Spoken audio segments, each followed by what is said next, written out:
Good afternoon, ladies and gentlemen. Welcome to another reading of Narrowboat with me, Richard Vobes. Narrowboat by LTC Rolt, written in 1939, published, I believe, in 1944. And I have Linda Kane's copy. Much coveted and desired, although I gather she wants it back. That's perfectly all right, Linda. You are very welcome to have it back. We are going to be reading that. We are on chapter 27. I think I may have got some of my headings wrong. It may have said something else yesterday. Hello to the lovely Julia. Good afternoon to Sarah and to Adrian of TurboStream and Jaden Kowalski. Hoyer. Oh, no, sorry. Hoyer is you saying hello. Yes, sorry. I thought that was part of your name. Hello, Richard Vobes. Hello to you. Very kind of you to come along on our reading this morning. And everybody else who's coming along. Terry Carline, good afternoon to you. We are continuing with our reading. We're very close to the end now. We're about a quarter, if that, maybe a fifth of the book to go. We've already read J.B. Priestley's English Journey, which he did in 1933. This is 6 years later, 1939. Hello to Joseph Watson. Nice to see you there. And looking at books that we might do next after this is one that's been suggested to me, I think by Linda Kane actually, is H.V. Morton's I Saw Two Englands. This arrived this morning. H.V. Morton wrote a very famous book called In Search of England. I sort of call the Bold Explorer now My Quest for England, or The Quest for England, which is me seeking it out and exploring it and looking at it and studying it and saying what it is and what it used to be. And it's my own personal quest, and, you know, that's what it is. He wrote this book called In Search of England, and I think he wrote that in the 20s. And it was, somewhere around there. And it was a very upbeat, sort of idyllic look at England. But then in 1939, he did another tour of England, and this is what he calls I Saw Two Englands, his last glimpse of pre-war England and his first impressions of England at war. And he started to travel around, and then war broke out. And as he continued his travelling, he noticed what was happening during the first bits of war. So I thought it would be a fascinating thing, and it's at the similar time that Narrowboat was taking place. And I'm quite fascinated by the 30s, the late 30s, and the beginning of the war. So we may well read, if we carry on doing this, something in the 1940s during the beginning of the Second World War, which would be good. Anyway, that's I Saw Two Englands, and we will start that fairly soon. But today, we'll carry on with Narrowboat. So, hello to Andy Stacey. Just like to say to everybody a big thank you to Andy Stacey. I received this morning, Mushrooms and Toadstools of Britain and Europe. A lovely pocket guide. Collins do these amazing pocket guides. Andy Stacey very generously sent it to me, and it's brilliant. It's got so many mushrooms and toadstools to look up. Thank you so much. That's very kind. He also shoved in some money in the book. I obviously left it in there by mistake, but you can't have it back. And that's very kind of you. Thank you very much. So whenever the season for mushrooms are, I think they come out in the autumn, don't they? I don't think they come out in the spring, but we'll check. And hopefully when this lockdown lifts and people can go out again, which I think is happening fairly soon now, it would be great if the lovely Julia and I went out on a mushroom hunt. Because she knows that I'm a fun guy to be with, apparently. And full of bad jokes, old second-hand jokes. So that would be good. Turbo says, I finally managed a wee walk in amongst the bluebells this morning. Well done. I did a walk this morning, and I wasn't looking for bluebells, and right at the end there were more bluebells, so fantastic. Rita Loy, good morning to you, early in the morning. I will read to you as you have your early morning cuppa, whatever that is. I wonder, says Turbo Stream, if there are any modern books in a similar vein for future readings, he says. Well, this is the thing. I'm sure there are. There are lots of books. I like the travelling about because what's nice about that is that people who are all over the place or possibly overseas who've left England and are looking back, you get to places that they've heard of and know rather than just being too parochial.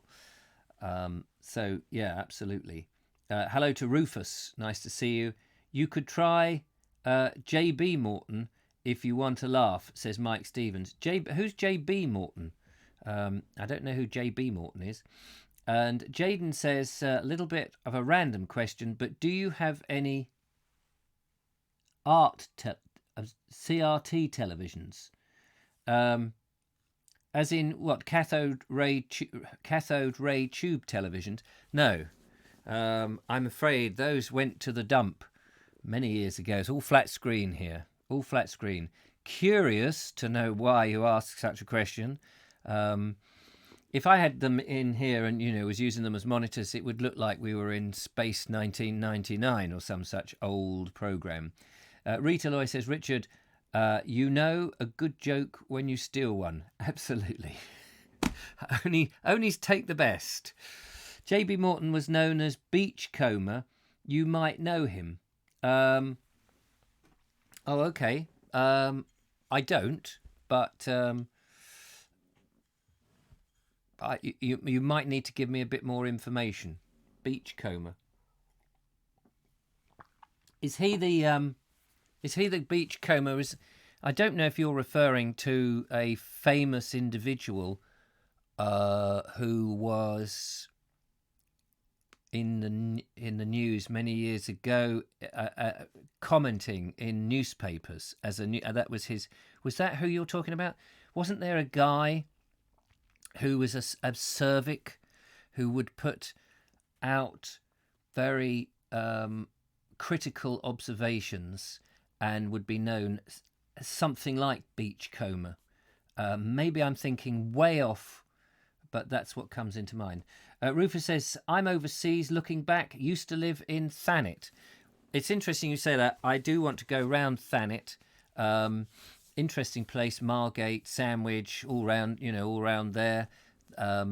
Absolutely curious place. The difference between Sandwich and Margate, obviously, is chalk and cheese. Mike Stevens, yes, he wrote, for the Daily Express for 50 years. There you go. It's funny how these things, they just like click a little button in the head and you go, oh, that rings a bell on something. Beachcomber, yeah. A modern book you might like is Wildwood, A Journey Through Trees by Roger Deakin.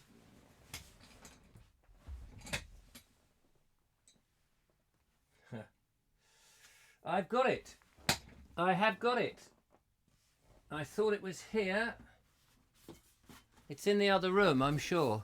I've got this Oak and Ash and Thorn by Peter Fiennes, but the one you're talking about, I've read it. Yeah. Wildwood, brilliant book.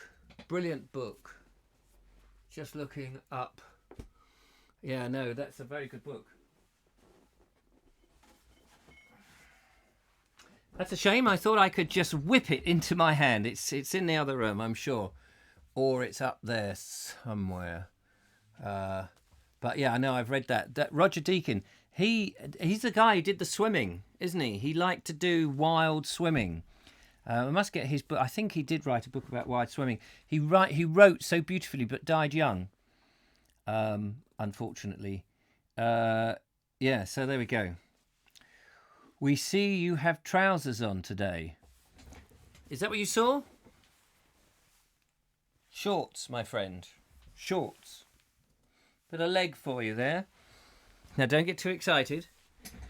If anybody has swooned and collapsed to the floor, we do have smelling salts. Just download them from the Bald Explorer website.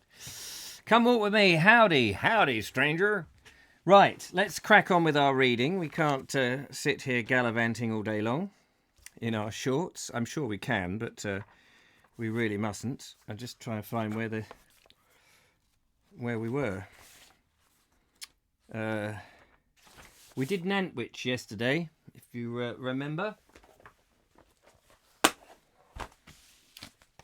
So, chapter 27, into Shropshire. We got up at dawn on the day of our departure from Nantwich to be rewarded by a sunrise of rare splendour. A long, violet-coloured bar of cloud hung in the east, but between it and the horizon there lay a strip of clear sky, at first only a silver luminance in a half-grey light, but slowly flushing from palest salmon pink to a brilliance that fired the fringes of the cloud above. Against this magic backcloth, the towers and roofs of the town, wreathed in the smoking of morning fires, looked as blue, remote and unreal as did Camelot to Gareth and his companions when they saw the silvery, misty morn rolling her smoke about the royal mount. Now, as then, the birds made melody, while a slowly approaching boat travelled on such a path of reflected glory that it might well have been bound for Avalon with the wounded king. When the sun passed behind a bank of cloud, colour ebbed swiftly. Prosaic Nantwich reappeared, the water darkened, and the boat passed by, a Thomas Clayton with a cargo of oil for Ellesmere Port.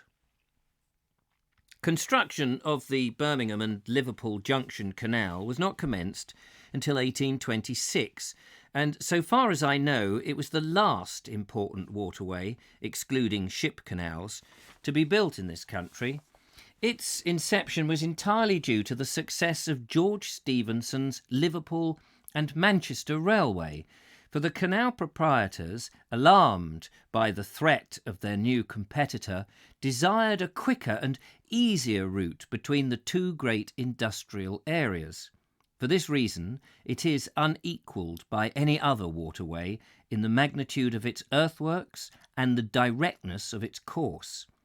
Across the level pastures from Nantwich, through Hack Green to Audlem, it cuts as straight as a Roman road, and for the first and only time on our travels, we found ourselves wishing that Cressy was capable of a little more speed.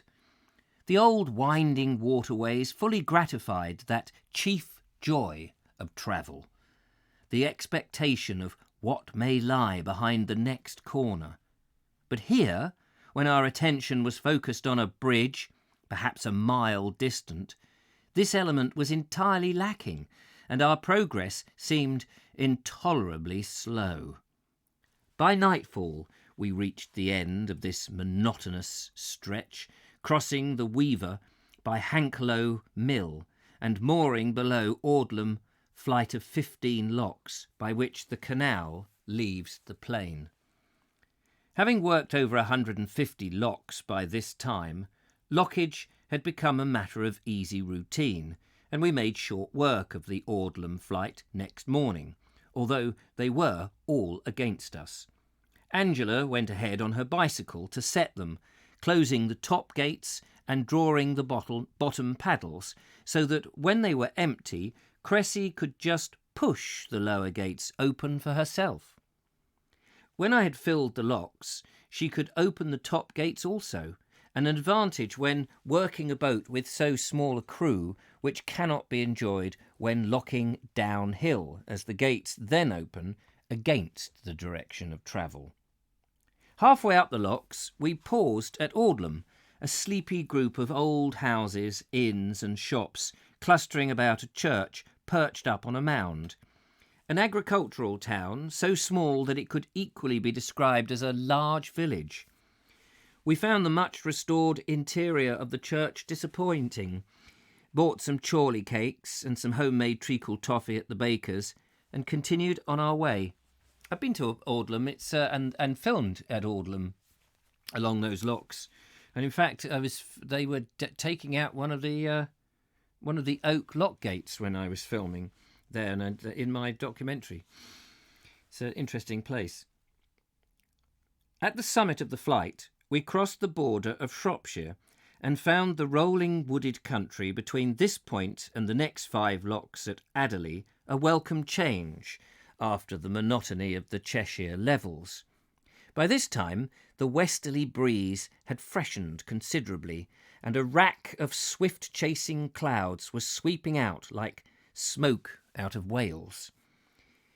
We had climbed to the last of the 5 locks when a cold rain began to fall, and we lost no time in tying up, and soon we were settling down to a tea in the welcome warmth of the sitting cabin, eating hot buttered chorley cakes and flickering firelight. In the flickering firelight, while the rain beat against the windows and pattered on the deck above. We were discovering that canal cruising aboard Cressy did not depend for its fascination upon summer weather.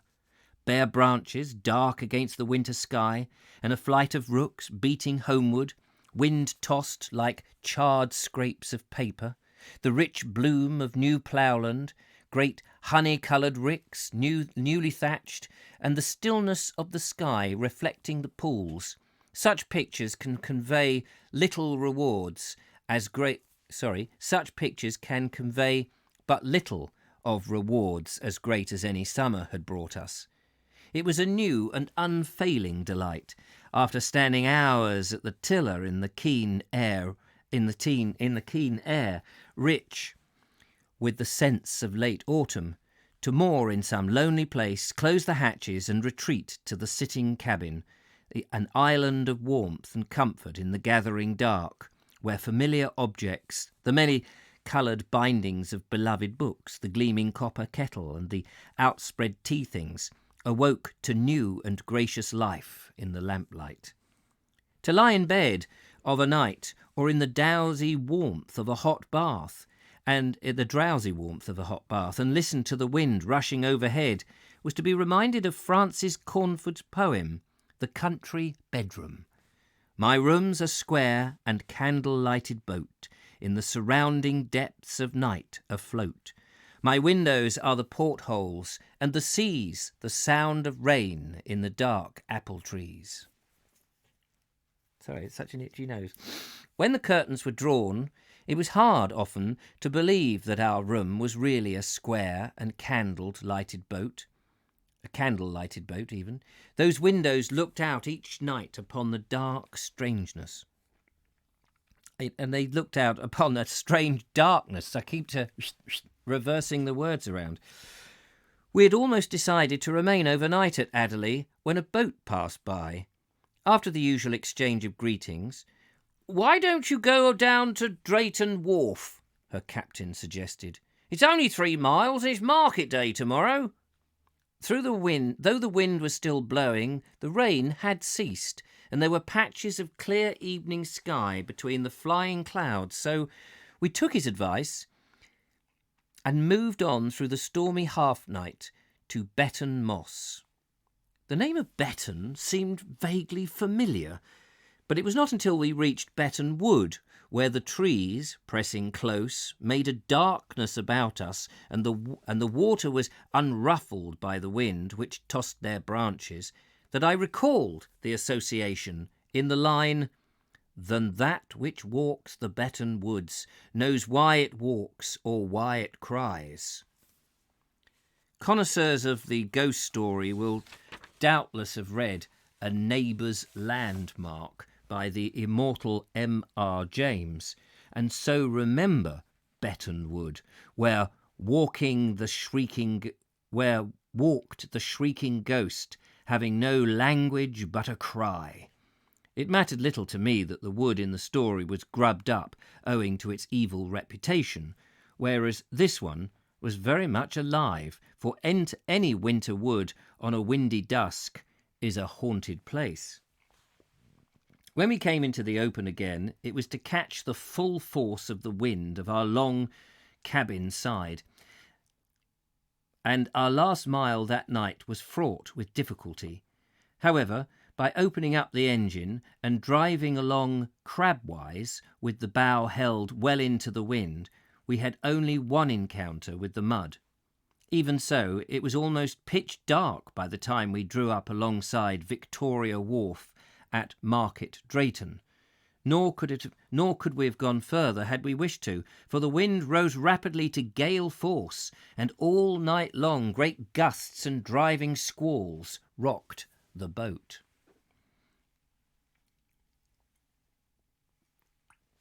And that's the end of that little chapter. Swit-swoo, Mr. Vobes, says Julia. Swit-swoo. Oh, me. A bit of Oh, I see. Swit-swoo. Have you swooned, lovely Julia? Give us some smelling salts, quick. Why do we need a wet flannel? What do you mean, why do you need a wet flannel? Oh, I forgot, says Mike. You can't read modern books without permission, as they are copyrighted. What you're doing now is lovely. Well, I mean, technically, this is copyright because the copyright, I understand, exists 70 years after the death of the author, and this author is dead. But to be honest with you, if somebody says, can you take them down, I'll take them down. But I think, if anything, what we're doing is we're giving a bit of resurgence to a very old book that not many people would read, and this may, more than anything else, give a little bit of publicity to Rolt's work. So I wouldn't even attempt to do something that was too modern. The audience is not exactly huge for this. So, yeah, wet flannel rather than bucket of cold water, says, oh, the lovely Julia. What's the story about, asks Jaden. This, well, it's about two people who, in 1939, go on a narrowboat journey. Because TurboStream said that he or she needed a wet flannel, so I asked why. Oh, I see. Fair enough. The next chapter is 28, and it's called Dirty Fair. After our experience of Market Harborough, we were prepared to be disillusioned when we walked into the town the next morning. Instead, we found ourselves in one of the best open markets we'd seen. Market Drayton lives up to its name, for not only was the square and the long street leading from it thronged with stalls, but country women stood on the curbsides with great baskets of eggs, trussed poultry and vegetables, which were a joy to behold. The day, though fine, was very cold, and at noon the old inns round the square were crowded. In the stand-up bars there was much noisy bargaining and talk of feeding stuffs or fat stock, while in the snug parlours plump farmers' wives exchanged the gossip of the week, topping up their glasses of rum from a steaming kettle on the hearth. From them we learnt that we had been lucky enough to arrive in time for Market Drayton's annual horse fair, commonly called Dirty Fair, because the weather on that day is proverbially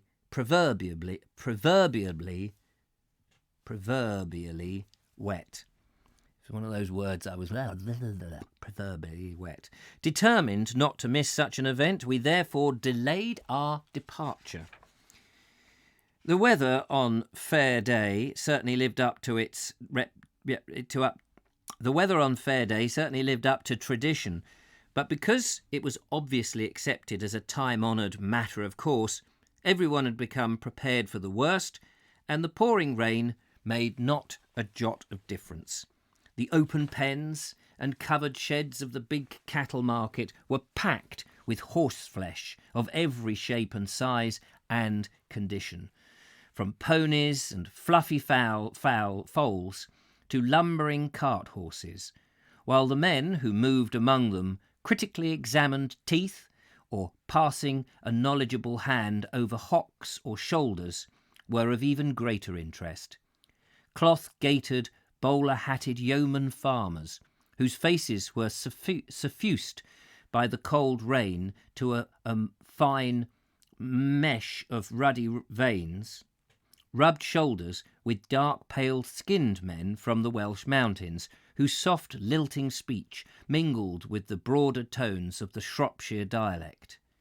There were many gypsies also, in their strange vivid clothes, the men wearing bright neckerchiefs, and their swarthy womenfolk carrying babies wrapped with them in their heavy check-patterned shawls.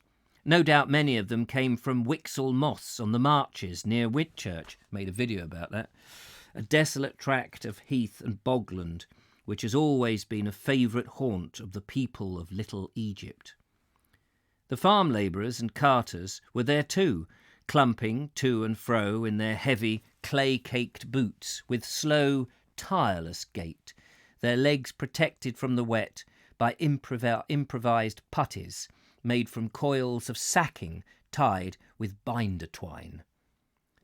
The old white-bearded countryman in his best suit of sombre breadcloth was actually wearing an ancient tall hat, a form of headgear I thought as extinct as the fine quilted smocks of shepherd or waggoner, and which I may never see again. But it was in the muddy field adjoining that most of the fun of the fair was taking place, for here there were great droves of unbroken colts and wide-eyed Welsh ponies straight from Clun Forest or from the Berwyns.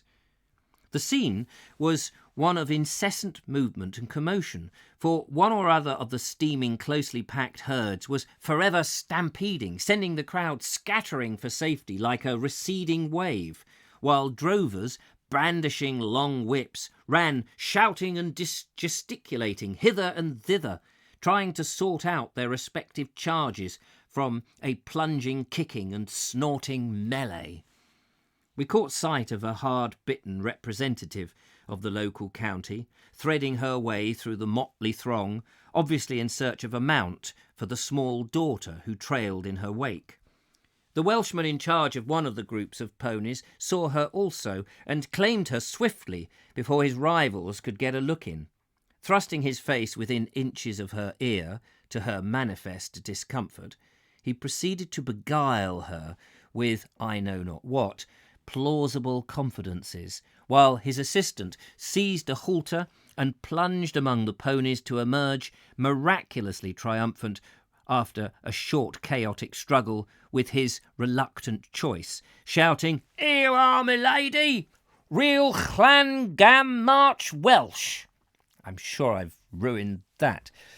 While the dealers sang its praises in glowing terms, curious onlookers formed an impromptu show ring, and the pony was put through its paces, shaking its head wickedly, rearing and fainting, so that the small boy who clung for dear life to the halter floundered like a fish upon a line. Wait a minute, it was a daughter a second ago. Although in this particular instance there was no sale, we saw a deal of hard bargaining concluded by the ceremonial. Although in this particular instance there was no sale, we saw a deal of hard bargaining concluded by a ceremonial clapping of palms, and watched the most unlikely and disrespectable customers pay out as much as £10 or £15 in notes before celebrating the close of a deal in the adjoining inn, whose takings on this occasion must have been astronomical. The horse dealer is proverbially a plausible rogue, but withal he is a picturesque, characterful figure, and one which his modern counterpart, the down-at-heel second-hand car dealer in a grease-spotted lounge suit, can never replace.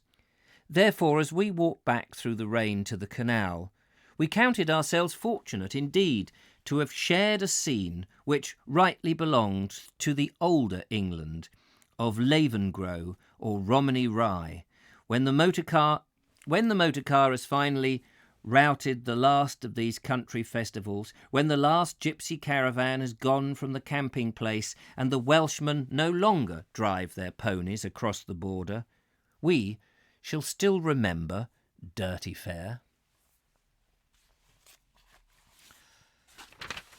And that was that Chapitar. Das Kapital. No, not Das Kapital. That's a different book, isn't it? We've got chapter 29.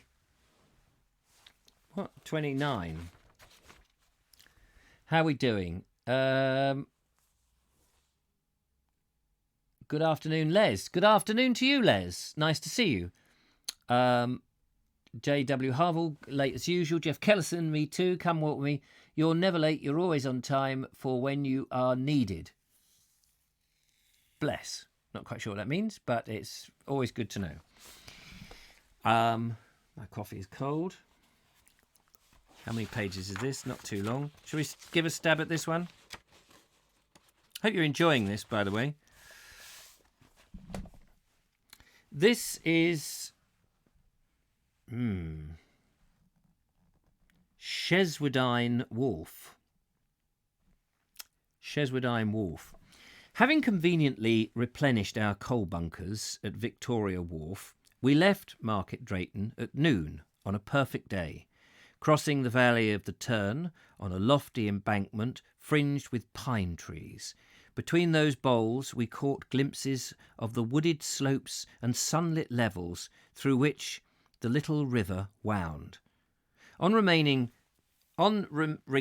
the high ground on the farther side, we almost immediately entered a cutting through bare sandstone, so narrow and so arched and overgrown by trees and hazel bushes that it more nearly resembled a flooded Devon lane than a canal.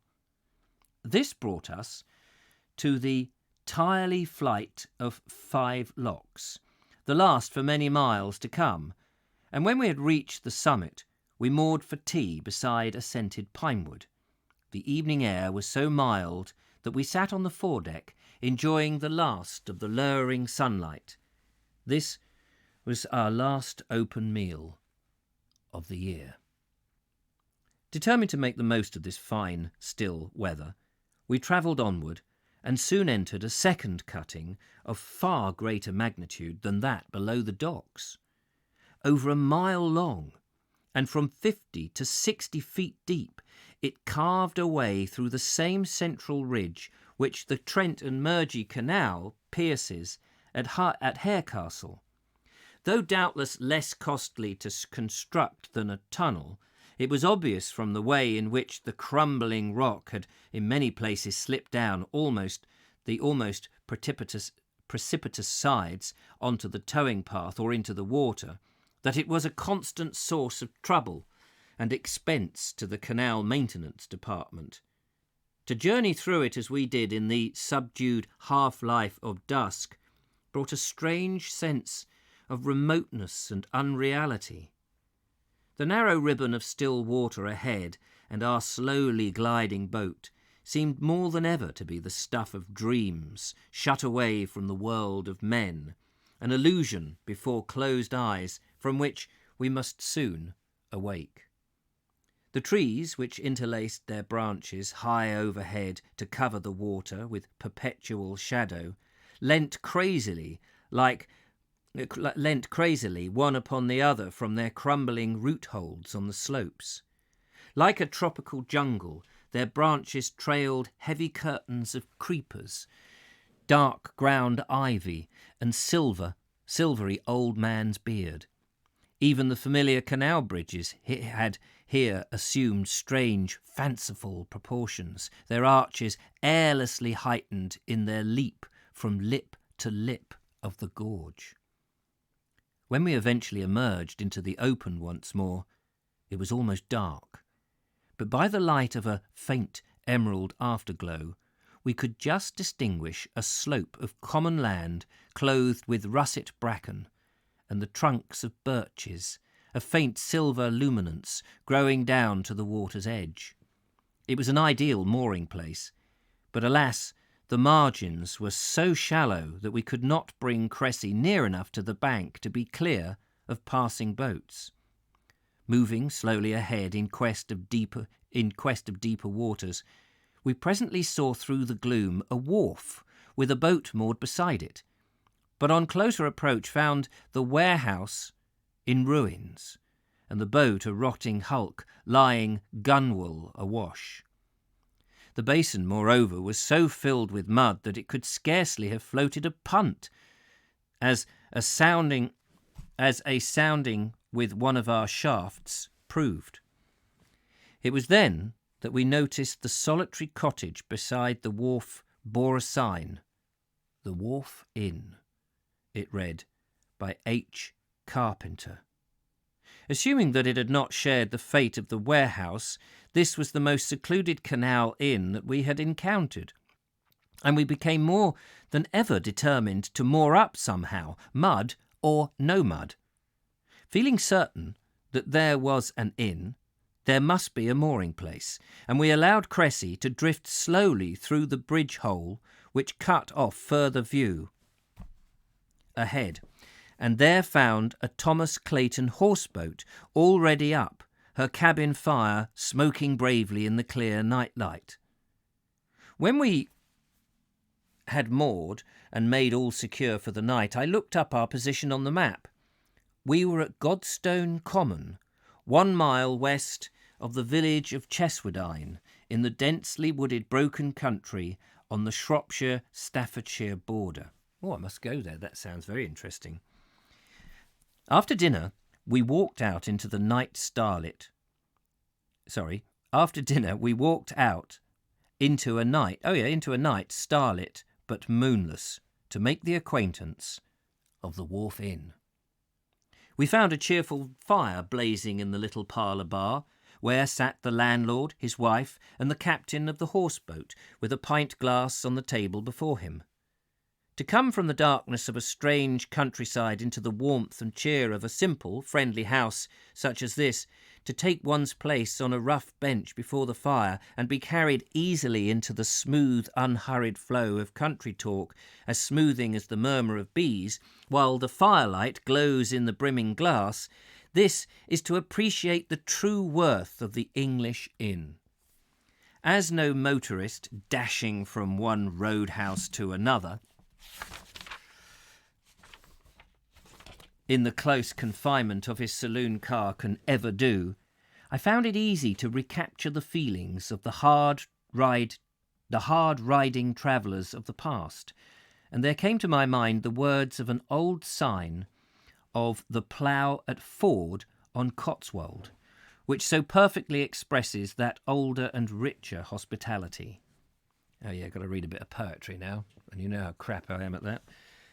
Ye weary travellers that pass by, with dust and scorching sunbeams dry, or be benumbed with snow and frost, with having these bleak Cotswolds crossed, step in and quaff my nut-brown ale, bright as rubies mild and stale. 'Twill make your lagging trotters dance, as nimble as the sons of France. Then ye will own, ye men of sense, there ne'er was better spent 6 pence.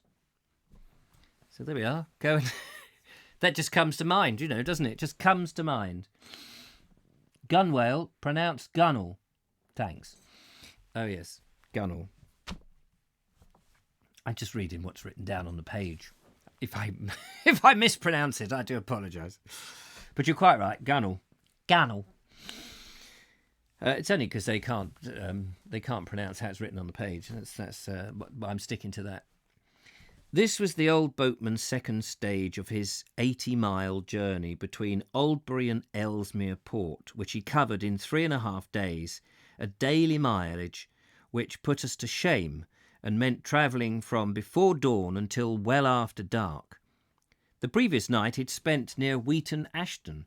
The next would find him at Beeston or Chester, and on the midday following he would arrive at his destination.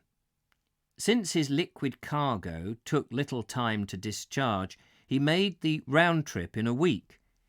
He had but lately lost his wife, and now worked his boat with the help of his 3 small children, the eldest a girl of 10. There had been 4, until one was drowned in the Tyrley top lock. Oh, how awful. How they lived and what they ate will forever be a mystery, yet the cabin appeared remarkably cheerful and philosophical, despite his bereavement. When he had gone, the landlord, who knew all the passing boatmen intimately, affirmed with a shake of his head that he was taking more beer than he used to. One can hardly blame him. We went on to discuss the illiteracy of the canal folk, which our host considered a scandal in these times, citing the fact that most of them were unable to read the time by his clock.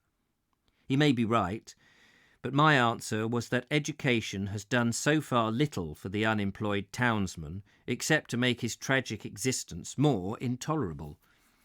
I certainly consider that a simple, forthright I certainly consider that the simple, forthright mother wit of the illiterate boatman is preferable to a culture of both the cinema and the Sunday newspaper, and though I could not lose the company of books, I have often envied him his happy immunity from the howling bedlam of the hoarding and the popular press. Oh, hoarding as in advertising hoarding. The howling bedlam of the hoarding and the popular press. Yes, well, we're all subjected to that, aren't we? And we can't get away with it, especially with social media, blimey. While we were talking, the door opened, and there entered a very old man whose lean, wizened face was framed in white side whiskers. Sharp-eyed, but leaning heavily upon his stick, he bade the company good evening, and made straight for the seat in the chimney corner, which was evidently his by right of long custom. For the landlord immediately vacated it, unbidden and unacknowledged. This newcomer, it transpired, was a bachelor, and all the 85 years of his life he had spent on the same farm up Cheswardine way. He had never seen the sea or travelled in a train, his boldest exploit being a rare excursion to Market Drayton, a venture that he had not undertaken in recent years. His elder brother, it seemed, had been of less conservative temperament, being fond of a ride in a moty car, until his death a while back, when the cottage in which they had lived together had been sold up. Now, this surviving veteran lived alone in a caravan, which he had bought off a Diddycoy, Whitchurch way. Every spring he repainted his home inside out, and when he had a mind to it, he would still give a helping hand on the farm. His hobby was collecting birds, and the caravan, we were told, was hung about with many cages, though no one knew, for he would never tell how he contrived to catch them. When we left the inn, we thought it had been a privilege to meet the oldest inhabitants of the district, but it subsequently transpired that we were wrong. We were talking to the canal lengthman the next morning, a burly countryman in his 60s with a heavy white moustache and round, weather-beaten face, and had been deploring the decline in the painting of boats. "That's just what my dad's always saying," he agreed. I can remember as a boy his boat used to look a treat. You never see. I don't know why I'm doing a West Country accent. I apologise for that. I can remember as a boy his boat. I'm sticking with it. I'm sorry. Because I can't do a Shropshire accent. I can remember as a boy his boat used to look a treat. You never see the like along here now, all done up with flowers and that. The way in which he referred to his father in the present tense prompted us to ask whether he was still alive. "Bless you, yes," he exclaimed. "Why, he went to Drayton only last week to have a tooth out." My dad, we discovered, was over 90, still active and clear in mind. He only had one idiosyncrasy, which was evidently a source of worry to which was evidently a source of worry to his son. A great walker all his life, his feet were troubling him now. But he refused to admit the infamy, shifting the blame onto his boots. They can't make boots like they used to, he would maintain stoutly, and given the opportunity would throw them on the fire. Woe betide his son if he should let him see a new pair, for that's a nice pair of boots you got there, Jim, the veteran would say, eyeing him jealously, and would give him no peace until he had tried them, only to consign them to the same fate in a day or two if he was not carefully watched. Nevertheless, it seemed that his feet still managed to carry him as far as the Wharf Inn occasionally. Such grand old countrymen as these are the living successors of Thomas Parr of Glyn and Dam of Lytton. There may be some particular quality in this rolling countryside of Shropshire which is conducive to a long life, but surely the true elixir is the tranquil measure of their days, a natural rhythm of labour and of rest, as unhurried yet deliberate as the burgeoning of spring. Here endeth the chapter. We are on chapter 30, Guillotine, Old Shrewsbury Canal, Newport, Norbury, Newport, and the Cut End. We're getting close to the ending of the book. So that was rather jolly. The sounds reminiscent of Gandalf. When was the book published? 1944. The book was published. I think it's a line from the Lord of the Rings. Oh, was it? I'm not quite sure which Lord of the Rings. Obviously there's only one Lord of the Rings, but what line you meant? You can imagine the cutting from looking on the map. Nice to hear the described version by Holt. Gunnell, pronounced Gunnell. Oh, yes, you said that. Jim Mugford, hello to you. We have a canal in Nova Scotia, begun in 1826. It was not completed until 1861. Blimey. And it was closed in 1871. It was called the Shubban Arcade Canal. I wish we had a network like the UK. All the best. Gosh, so what did that took, 40 years, and it was only open for what? 10 years. Took 40 years to build, and it was only, is that right? 40 years to build, and it was only open for 10 years. That's amazing, isn't it? Now, I wouldn't argue if I had a gun, if I had a whale with a gun. Quite right. How would a whale hold a gun? Yeah, I'm not sure, but I wouldn't argue. I wouldn't want to test one out in case it went off by mistake. What I said earlier was my version of Gandalf. A wizard is never late. Oh, nor is he earlier. He arrives precisely when he means to. Oh, sorry, I thought it was a line from the book. You had me going there. I'm enjoying following on the map as you read, Richard, says TurboStream. Yes, I wish I should have shoved it on the map, but yes, it would be nice to have set out those pictures. The next chapter, Norbury, Newport, and the Cut End, and after that, the Stour Cut. Fascinating stuff. So there we are. Thank you very much. And as I said earlier, we've got this book as possibly the next one, H.V. Morton's I Saw Two Englands. So that sounds good. So tomorrow, ladies and gentlemen, is Friday the 8th. Is it Friday tomorrow? What day is it today? Yeah, Thursday today.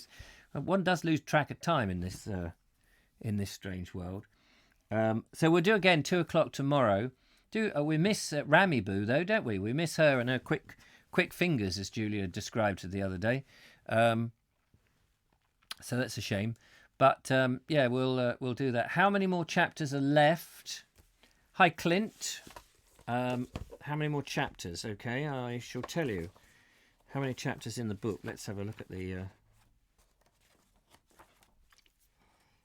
It's got some lovely pictures in here. They're sort of... I don't think they are... They're prints, but they're like woodcuts, but they're not... I don't know that they are woodcuts. I thought there might be a list of chapters. Oh, yes, there are. So we are 1, 2, 3, 4, 5, 6, 7. There's six chapters and a conclusion, which is about a page long. There's a in the back of the book. Might be interested in this.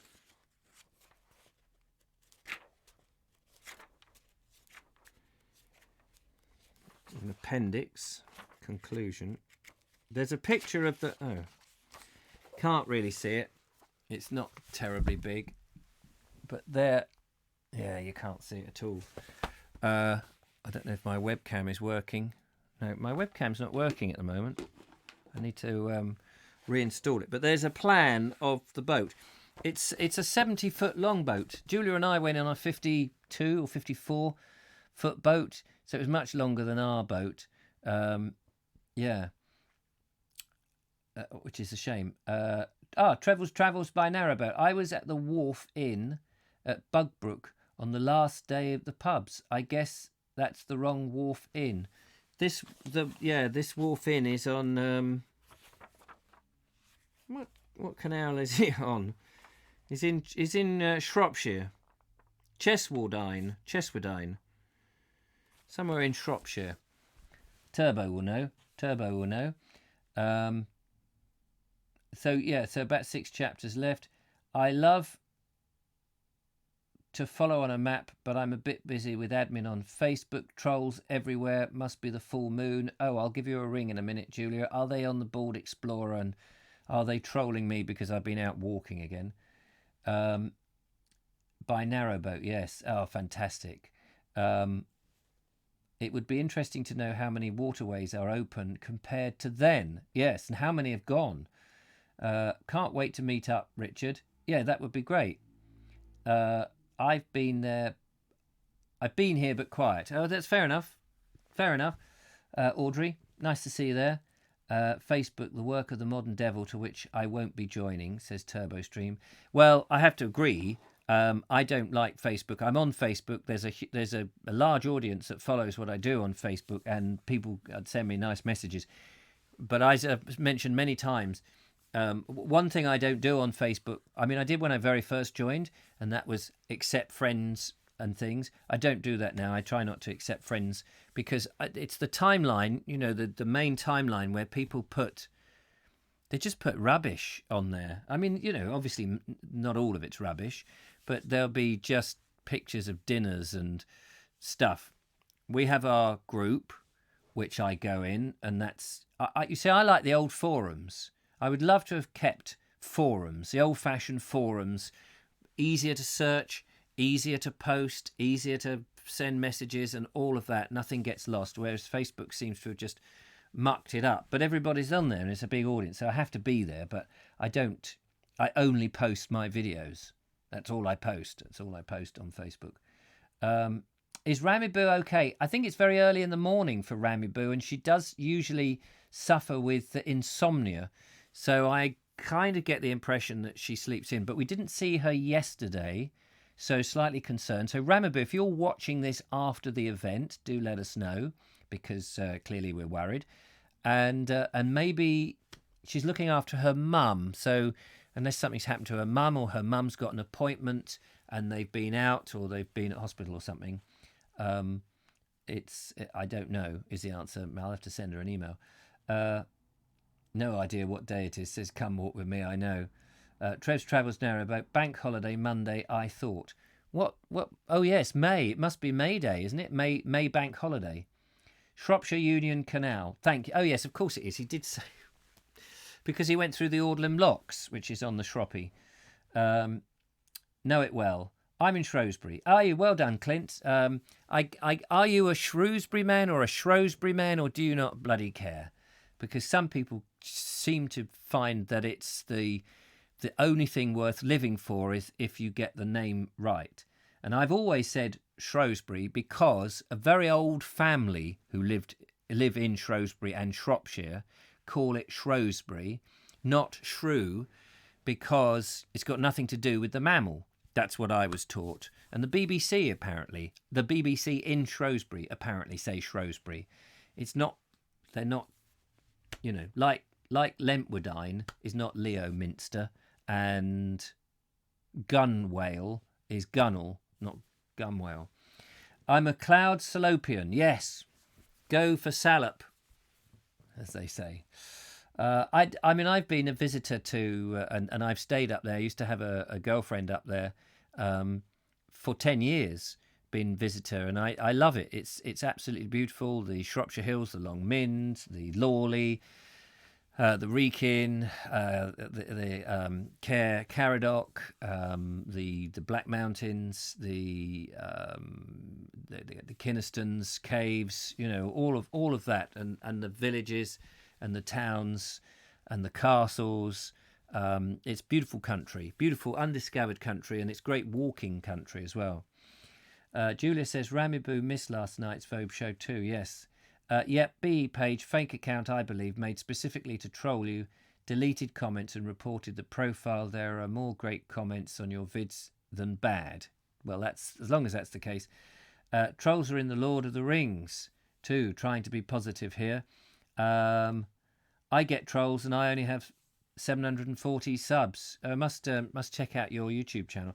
Do you know, I don't mean to be crap at following other people. I do try to follow other people, but I just find my time is, answering comments at the moment is so time consuming, and just trying to go through them and trying to then watch and support other people, which I really want to do, and encourage other people because people have encouraged me, and it's like handing on the baton, sharing the love, and all of that is so vital. But it's the days just seem to whiz by, and you go, blimey, where is that gone? And also the other thing is trying to get away from the screen, because I'm trying to live a real life that's represented on the screen, so that those people who can't go walking, particularly at the moment, and walking and stuff, they get a bit of it. But at the same time, you don't want to be sat there in front of bloody screens all day long. It's trying to find that balance. Yes, Jeff says even during wartime, entertainers were allowed to travel freely because entertainment was considered essential for morale. That's a very interesting and good point. Thank you, Jeff. Yes, there we go. And look at Dame Vera Lynn. We'll meet again. The Queen, Her Majesty the Queen, my husband and I. That she, quoted Dame Vera Lynn to get us through the COVID-19 to boost morale. I've done that part of the Shropshire. Big thanks for the reading. Yeah, trolls aren't very bright. No, I mean, most of them I think are jealous, and they just can't be bothered to actually live a life of their own, and so they want to drag people down into their own slums. I'm on the Stiperstones. Are you? Oh, the Stiperstones, fantastic. I've been up there, made a couple of videos up on the Stiperstones. It's absolutely stunning. I love it up there. Yeah. Shrew as in taming of. Oh, okay. Each to their own. It's just that, I keep getting, everybody says, oh, you're saying it wrong. But it's just a word, and everybody says words in a slightly different way. But people do seem to take exception. Entertainment journalist, either way, what Richard does is essential to so many who cannot get out normally, and let alone during the lockdown. Lockdown just means that there is even more need for his work. Thank you, Julia. Yes, I would, of course, agree. I've been to the Stiperstones. Yes, absolutely fantastic. Beautiful. I love that, the craggy rocks. And the great thing for me living down here on the foot of the South Downs is we don't get what you have at places like on the Long Mynd, on the side of the Long Mynd, just next to Church Stretton. You've got, what do they call it? What's it called? Those valleys. There's two main valleys that you go. One's run by the National Trust. And everybody goes there on the bank holiday and parks up on the green, but doesn't actually walk up the hill. Anyway, the point is, streams. You have the streams coming down, you know, the water cascades off the volcanic rock. And we don't have that down here, which is a real shame because it's all chalk, so it just goes straight through like a sponge. What are the two valleys called? Down at the Craven Arms. I want to... Cardingmill Valley, that's right. Cardingmill Valley and the one next to it. I always like Craven Arms, says Clint, because there was the pub called the Craven Arms, and it does sound like the name. The village sounds like that. It's what the pub should be called. It's almost like the village was called that from the pub. Craven Arms, the Craven Arms. I don't know if the pub is still going. Cardingmill and there's the waterfall. There is a little waterfall at the top of. I can't remember what that one's called. I've got a couple of videos on it as well. I walked up there and videoed it. I did Long Mynd in the snow, and was it the Lawley or Caer Caradoc in the mist? One misty day. It was quite. I must do it on a nice sunnier day. And of course, there's the Mitchell's Fold. That's nice up there. There's so many interesting and Rochester, not Rochester, Wroxeter, and the River Severn. And all of that. It's a lovely area. I know it reasonably well. But there's lots of other areas of England that I'm so desperate to explore. Anyway, I think we should end there, 3:00. Thank you so much for coming along. We will do more tomorrow. Try and get through. And thank you so much. It's been really good. And just so you know, if I had a pub, I'd call it the Explorer's Rest. Yeah, wouldn't that be great? The Explorer's Rest. What would be your house beer? Just so you know, just wanted to say a big thank you to everybody who does support what I do, and thank you for coming along.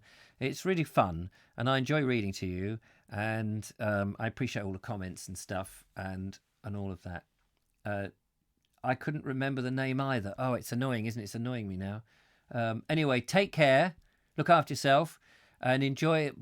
If you've got any sunshine, enjoy it, because I think it's changing for a few days after tomorrow. Anyway, all the best. Nice to see you. I'll catch up with you tomorrow. Don't forget the Vobe Show is on at 8:00 tonight.